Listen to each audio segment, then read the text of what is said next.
Jika kita berbicara tentang negara Afghanistan, sebagian besar orang akan mengenal negara ini sebagai negara penuh konflik, terutama setelah invasi Soviet dan Amerika Serikat ke negara ini. Konflik di Afghanistan sendiri baru berakhir pada tahun 2021, setelah perang selama 20 tahun. Setelah seluruh pasukan Amerika Serikat mundur dari Afghanistan, Taliban kembali berkuasa di Afghanistan, yang kemudian menjadikan Afghanistan sebagai negara Islam, yang menetapkan Islam sebagai agama dan hukum resmi. Tapi di sini kita tidak akan bahas banyak tentang konflik di Afghanistan. Kali ini kita akan membahas sisi lain dari negara ini, mulai dari keindahan alamnya, sejarah agama Buddha di sana, hingga penduduknya yang beragam.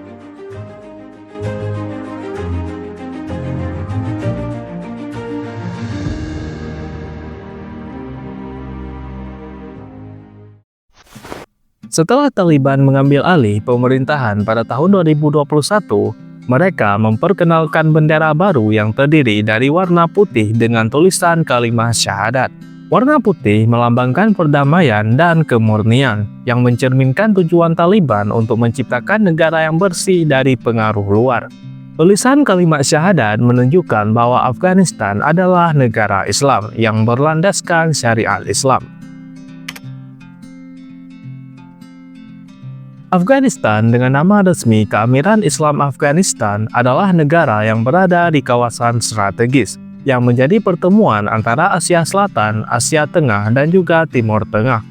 Afghanistan berbatasan dengan beberapa negara seperti Turkmenistan, Uzbekistan, dan Tajikistan di utara, Cina di timur laut melalui koridor sempit Wakhan, Pakistan di timur dan tenggara, serta dengan Iran di sebelah barat. Afghanistan memiliki luas wilayah sekitar 652.000 km persegi, yang menjadikannya salah satu negara terbesar di Asia Selatan. Pemerintahan di Afghanistan sendiri dipimpin oleh pemimpin Keamiran Islam Afghanistan, yang memiliki otoritas atas semua keputusan politik, militer, agama, dan pemerintahan. Secara administratif, Afghanistan dibagi menjadi 34 provinsi yang dikenal sebagai wilayah. Afghanistan beribu kota di Kabul yang terletak di bagian timur negara ini. Kabul adalah pusat pemerintahan, ekonomi, dan budaya Afghanistan. Kota Kabul adalah salah satu kota tertua di dunia dengan sejarah lebih dari 3.500 tahun. Terletak di ketinggian 1.790 meter di atas permukaan laut, Kabul dikenal sebagai salah satu ibu kota tertinggi di dunia. Selain Kabul, kota terbesar kedua di Afghanistan adalah Kandahar, yang menjadi pusat politik dan budaya bagi etnis Pashtun, yang merupakan kelompok etnis terbesar di Afghanistan. Selanjutnya ada kota Mazar-i-Sharif yang terkenal dengan Masjid Birunya, yang merupakan salah satu masjid paling indah di dunia, yang juga menjadi simbol kota tersebut. Selain kota-kotanya, terdapat juga situs-situs kuno di Afghanistan, dan yang paling terkenal adalah Bamiyan. Bamiyan terkenal dengan situs arkeologi Buddha kuno, termasuk patung Buddha Bamiyan yang merupakan salah satu patung Buddha terbesar di dunia, sebelum akhirnya dihancurkan oleh Taliban pada tahun 2001. Bamiyan adalah tempat yang indah dengan pegunungan dan lembah suburnya. Danau Ban-e-Amir memberikan pemandangan yang indah dengan Taman Nasional Afghanistan berada di dekatnya. Dan seperti yang kita bahas bahwa Afghanistan adalah negara pegunungan, dengan medannya yang terjal dan topografi yang beragam. Pegunungan Hindukush mendominasi sebagian besar landscape yang membentang dari timur laut ke barat daya negara ini. Adapun gunung tertinggi di Afghanistan adalah Gunung Noshak dengan ketinggian 7.492 meter di atas permukaan laut.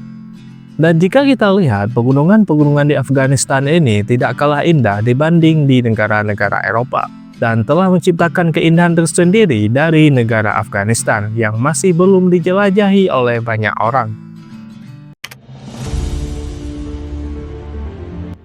Manusia diperkirakan telah menetap di Afghanistan sekitar 3.000 hingga 7.000 tahun yang lalu. Lokasi Afghanistan yang berdekatan dengan jalur sutra telah menghubungkan negara ini dengan Eropa dan bagian Asia lainnya. Pada tahun 330 sebelum Masehi, Afghanistan menjadi bagian dari Kekaisaran Persia, sebelum akhirnya ditaklukkan oleh Alexander Agung yang mendirikan koloni di wilayah tersebut. Pada abad ketiga sebelum Masehi hingga abad ketiga Masehi, wilayah ini menjadi pusat kerajaan Yunani Baktria dan kemudian Kekaisaran Kushan, yang memainkan peran penting dalam penyebaran agama Buddha di Asia Tengah. Selain Buddha, agama lain yang dianut oleh orang Afghanistan pada saat itu adalah Zoroastrianisme dan juga agama Hindu. Islam sendiri mulai masuk ke Afghanistan melalui invasi Arab pada abad ke-7. Dan pada abad ke-10 hingga abad ke-13, Afghanistan menjadi pusat berbagai dinasti besar, seperti dinasti Ghaznavid dan dinasti Ghurid yang menyebarkan Islam ke anak benua India. Pada tahun 1220-an, invasi bangsa Mongol di bawah Genghis Khan menyebabkan kehancuran besar di wilayah Afghanistan. Setelah bangkit dari invasi Mongol pada tahun 1747, Ahmad Shah Durrani mendirikan Kekaisaran Durrani, yang dianggap sebagai cikal bakal Afghanistan modern. Kekaisaran Durrani meluas hingga mencakup sebagian besar wilayah Pakistan modern, Iran, dan juga sebagian besar India Utara. Karena lokasinya yang strategis di Asia Tengah, Afghanistan menjadi medan persaingan antara Kekaisaran Rusia dan Kekaisaran Inggris dalam The Great Game. Pada saat itu, Afghanistan menjadi penyangga antara kekuatan Rusia di Asia Tengah dengan kekuatan Inggris di India. Pada tahun 1919, setelah Perang Inggris-Afghanistan ketiga, Afghanistan memperoleh kemerdekaan penuh melalui Perjanjian Rawalpindi, dan Raja Amanullah Khan kemudian memodernisasi negara ini. Pada tahun 1978 terjadi kudeta komunis yang disebut sebagai Revolusi Saur, yang membawa pemerintahan pro-Soviet ke kekuasaan. Antara tahun 1979 hingga tahun 1989, Uni Soviet menginvasi Afghanistan untuk mendukung pemerintahan komunis. Perang ini berlangsung selama 10 tahun dengan mujahidin yang didukung oleh Amerika Serikat, Pakistan, dan negara lain melawan Uni Soviet. Perang ini berakhir dengan Soviet menarik diri dari Afghanistan pada tahun 1989, dan di tahun 1992 pemerintahan komunis runtuh, dan perang saudara pecah di antara kelompok-kelompok mujahidin. Pada tahun 1996, Taliban yang merupakan salah satu dari kelompok mujahidin merebut Kabul dan mendirikan Emirat Islam Afghanistan, dan kemudian memperlakukan hukum Islam yang sangat ketat.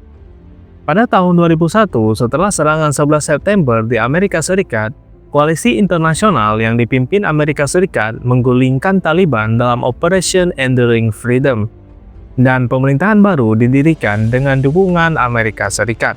Antara tahun 2001 hingga tahun 2021, pemerintahan Republik Afghanistan terus menghadapi serangan dari Taliban.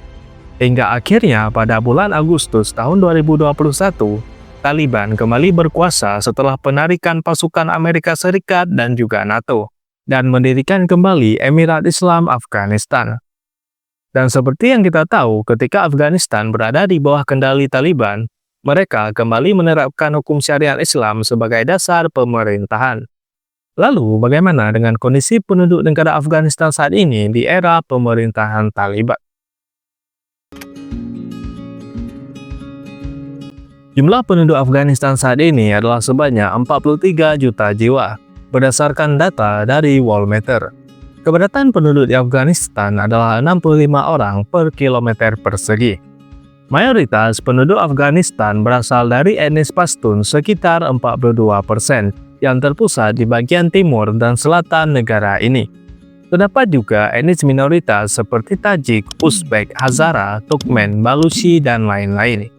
Ada dua bahasa resmi di Afghanistan, yaitu bahasa Pashtun dan bahasa Dari.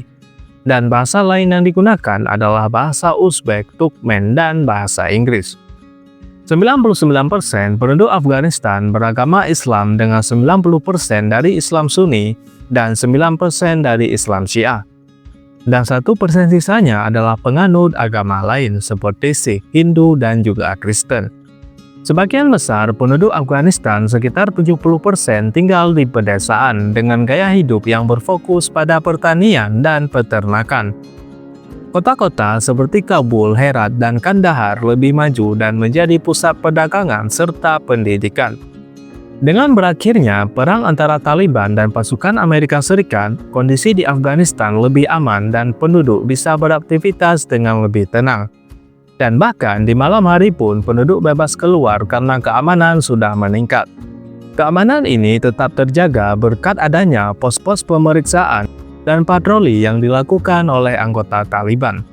Dan beberapa penduduk berusaha menyesuaikan diri dengan aturan baru Taliban yang menerapkan hukum Islam. Dan tentunya setiap penduduk diharuskan untuk menutup aurat mereka. Perempuan di Afghanistan diwajibkan mengenakan pakaian yang sepenuhnya menutupi tubuh seperti burqa, dan wajib didampingi oleh mahram atau kerabat laki-laki ketika bepergian. Dan menurut BBC, berdasarkan wawancara dengan salah satu perempuan di Afghanistan, perempuan di sana dilarang bekerja di sebagian besar sektor publik dan menghadapi pembatasan ketat di ruang publik. Dan anak perempuan dilarang bersekolah di tingkat sekolah menengah ke atas dan perguruan tinggi di sebagian besar wilayah. Tetapi di wawancara lain, masih menurut BBC, beberapa perempuan di Afghanistan merasa lebih senang dengan pemerintahan yang sekarang karena kondisinya jauh lebih aman. Dan dia mendukung kebijakan yang mengatur pakaian perempuan. Dan sekarang mari kita bahas sedikit tentang kondisi perekonomian di Afghanistan.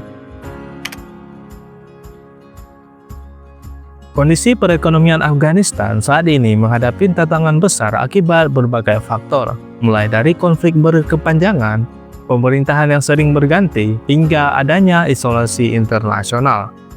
Sebelum tahun 2021, sekitar 40% dari PDB Afghanistan berasal dari bantuan internasional.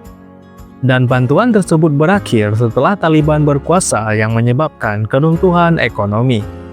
Selain itu, aset cadangan Afghanistan senilai lebih dari 9 miliar US dollar dibekukan oleh Amerika Serikat dan memperburuk kondisi perekonomian dan penduduk di Afghanistan.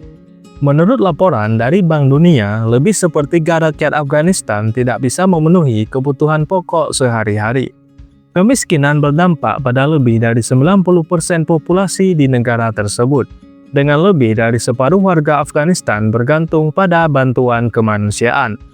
Nah, untuk mengatasi berbagai permasalahan perekonomian, Taliban telah berusaha menarik investasi dari negara-negara seperti Tiongkok, yang menunjukkan minat mereka pada eksploitasi mineral di Afghanistan. Afghanistan sebenarnya memiliki potensi besar di sektor pertambangan, dengan cadangan mineral yang bernilai lebih dari 1 triliun US dollar. Dengan beberapa hasil tambang termasuk litium, tembaga, dan juga besi. Dan untuk menjalankan proyek pertambangannya, Taliban mulai membangun jalan untuk proyek pertambangan tembaga dengan Cina.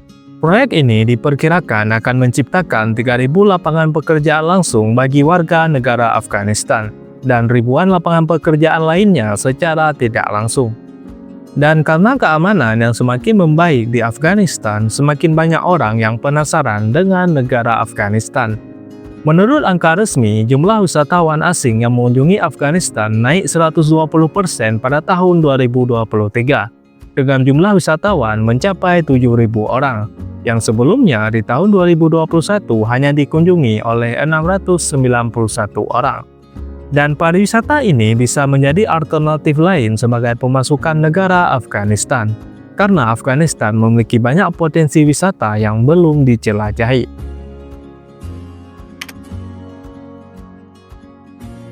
Jadi beginilah pembahasan kita tentang negara Afghanistan, negara yang kaya akan sejarah dan juga budaya, yang menghadapi tantangan besar akibat konflik berkepanjangan dan ketidakstabilan politik.